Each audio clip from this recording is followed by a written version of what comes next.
नमस्कार, स्वराज आर्टमध्ये आपल्या सर्वांचं मनपूर्वक स्वागत। आज आपण बघूयात अतिशय चविष्ट खमंग अशी अळूच्या पानांच्या सुक्या भाजीची रेसिपी किंवा वाटल्या डाळीतील अळूची रेसिपी। ही भाजी चवीला अप्रतिम लागते। रेसिपी माझी नाही, आजची रेसिपी माझ्या जाऊबाई सौ वनिता खासने राहणार पुणे ह्यांची आहे। तुम्ही देखील अशा नवनवीन भाज्यांची रेसिपी माझ्या ईमेल आयडीला माझ्यासोबत शेअर करू शकता, म्हणजे तुमच्या नावासह मला त्या शेअर करता येतील, दाखवता येतील। रेसिपी खूप सोपी आहे। चला तर बघूयात आता याची कृती। अळूच्या पानांची सुकी भाजी किंवा वाटल्या डाळीतील अळूची भाजी बनवण्यासाठी आपल्याला लागणार आहे 8 ते 10 मध्यम ते मोठ्या आकाराची अळूची पानं। अगदी ताजी अशी ही काळ्या देठाची अळूची पानं घेतली आहे।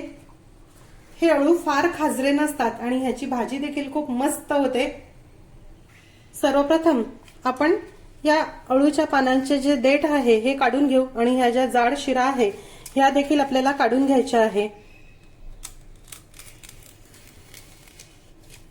हे बघा, या पद्धतीने सर्वच पानांच्या शिरा आणि देठ मी काढून घेते।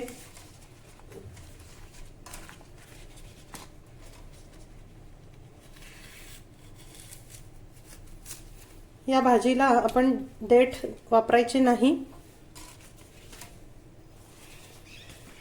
खूप मस्त झणझणीत आणि चमचमीत अशी ही भाजी तयार होते।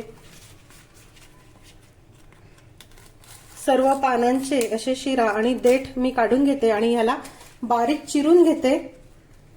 हे बघा, सर्व अळूचे मी देठ काढून घेतले आणि अळूची पानं अशी बारीक चिरून घेतली आहे। हे अळूची पानं मी चिरायच्या आधीच अगदी स्वच्छ धुवून आणि कापडाने पुसून घेतली होती आणि जरा सुकवून घेतली, त्यामुळे अशी छान सुटसुटीत अशी ही चिरल्या गेली आहे। ओलसर जर पानं असली तर ती नीट चिरल्या जात नाही, त्यामुळे जरा एखाद तास आधीच ही पानं धुवून आणि कापडाने स्वच्छ पुसून ठेवा। त्यानंतर आपल्याला लागणार आहे पाऊण वाटी मूग डाळ आणि पाव वाटी चना डाळ म्हणजेच हरभऱ्याची डाळ। दोन्ही डाळी मी 3 ते 4 तासासाठी पाण्यामध्ये भिजत ठेवल्या होत्या। दोन्ही मिळून 1 वाटी डाळ आहे आणि ह्या भिजवल्यामुळे जरा जास्त दिसत आहे। आता सर्वप्रथम आपण ह्या डाळीतील पाणी निथळवून घेऊया। हे बघा, दोन्ही डाळीतील पाणी निथळवून घेतलं आहे। इथे मिक्सरच्या भांड्यामध्ये आता ह्या डाळी घालूया। हरभऱ्याची डाळ, यामध्येच आता 1 टीस्पून जिऱ्याचे दाणे घालूया। चवीनुसार हिरवी मिरची, छान झणझणीतच ही भाजी मस्त लागते। 10 ते 12 लसूण पाकळ्या घालूया। आता पाणी न घालता किंवा कमीत कमी पाणी घालून हे छान रवाळ असं आपण वाटून घेऊ। फार बारीक फाईन पेस्ट याची करू नका। हे बघा, चमच्यानी वर खाली करत किंचित रवाळ अशी ही डाळ मी वाटून घेतली। बघा, अशीच आपल्याला ही हवी। फोडणीसाठी इथे साधारण 4 टेबलस्पून तेल गरम करायला ठेवलं आहे। ही सुकी भाजी आहे आणि तेलावरच परतायची आहे, त्याला तेल थोडं जास्त लागतं। तेल गरम झालं की यामध्ये जिरं मोहरी घालूया।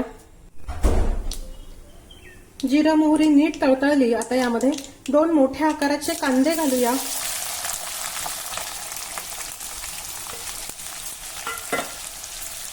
अगदी मोठ्या आकाराचे 2 कांदे असे छान लांब लांब चिरून घेतले आहे। खूप जबरदस्त चवीची ही भाजी तयार होते। खूपच मस्त लागते। तुम्ही वरण भाताबरोबर, वरणपोळी बरोबर किंवा ही भाजी पोळी आणि त्यासोबत ताकाची कढी, मस्त असा बेत लागतो। आमच्या विदर्भामध्ये तर अळूच्या पानांना पोथीचे पानं असे म्हणतात। पोळ्याच्या आदल्या दिवशी जेव्हा बैलांना जेवण सांगायला जातात तेव्हा बाजरीची भाकरी आणि हे अळूचे पानं त्यामध्ये गुंडाळून असं बैलांना खायला देतात। तुमच्याकडे अळूच्या पानांना काय म्हणतात हे कमेंट करून कळवा। विविध भागांमध्ये भाज्यांचे विविध नावं असतात। हे बघा, कांदा छान हलक्या तांबूस रंगाचा झाला। खूप अगदी लालसर देखील आपल्याला परतायचा नाही। आता यामध्ये चिमूटभर हिंग घालूया, चिमूटभर हळद, जरा परतून घेऊ।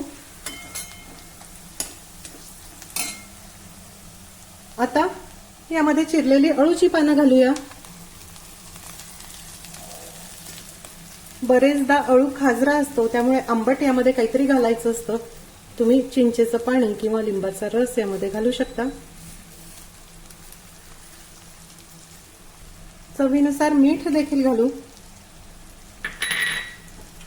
आणि आता यावरच ही आपण वाटलेली डाळ घालूया।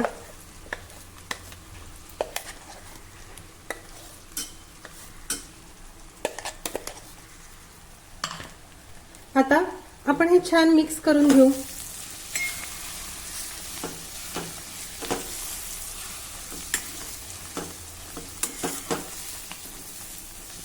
झाकण न ठेवता ही भाजी आपल्याला आता अशीच सुटसुटीत होईपर्यंत परतत राहायची आहे।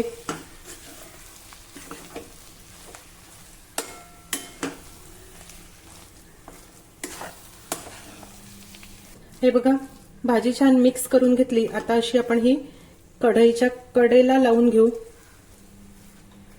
एक दीड मिनिटानंतर ही परतत राहायची आहे। झाकण शक्यतो ठेवू नका, उघडीच आपण ही परतू। एक दीड मिनिटानंतर आपण ही भाजी पुन्हा वर खाली करून घेऊ।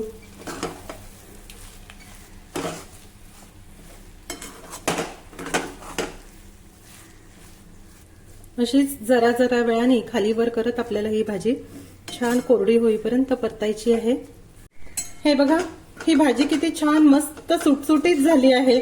मंद आचेवर मी अगदी 12 ते 15 मिनिटांसाठी ही भाजी छान परतून घेतली। खमंग झाली आहे, अशीच आपल्याला ही हवी। आता आपण गॅस बंद करू आणि सर्वात शेवटी कोथिंबीर घालूया।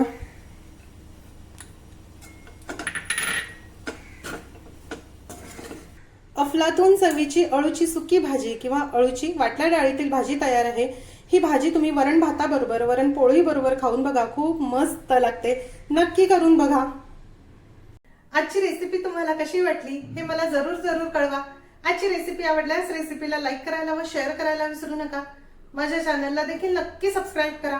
अशीच एक छानशी रेसिपी घेऊन भेटूया स्वराज आर्टच्या पुढच्या भागामध्ये। तोपर्यंत चवीने खा आणि निरोगी राहा।